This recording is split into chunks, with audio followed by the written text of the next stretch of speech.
আসসালামু আলাইকুম রহমতুল্লাহি ওবারাকাতুহ। প্রিয় দেশবাসী, আগামীকাল জাতীয় সংসদ নির্বাচন। দীর্ঘ 17 বছর পর একটি ফ্যাসিস্ট সরকারের অবসান হওয়ার পর এই প্রথম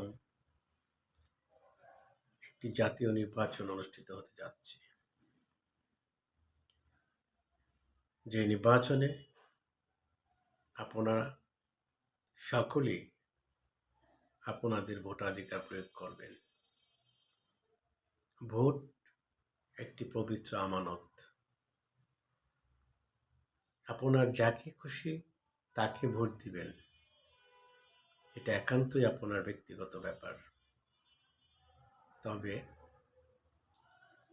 ভোট তাকেই দিবেন, সেই দলকেই দিবেন যে দল বা ব্যক্তি দেশ এবং দেশের মানুষের ভবিষ্যৎ পরিকল্পনা নিয়ে কাজ করবে, দেশকে সুন্দর এবং সুশাসনের দিকে এগিয়ে নিয়ে যাবে।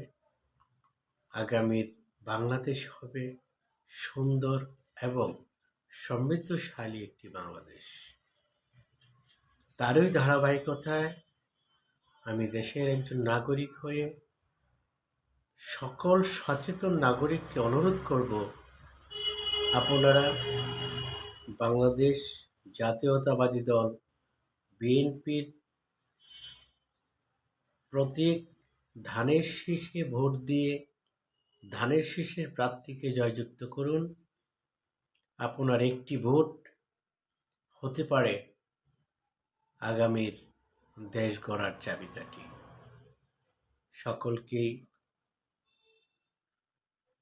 আগামীকাল ভোটাধিকার প্রয়োগ করার জন্য অনুরোধ জানাচ্ছি এবং কোনো প্রকার বিশৃঙ্খলা সৃষ্টি করতে যাবেন না। কিছু ধরনের লোক আছে যারা বিভিন্ন ভোট কেন্দ্রে গন্ডগোল করতে চাইবে এবং মানুষের ভোটাধিকার প্রয়োগে বিভ্রান্তি সৃষ্টি করবে। সেই সকল মানুষদের কাছ থেকে আপনারা নিজেকে সজাগ দৃষ্টিতে রাখবেন এবং আপনার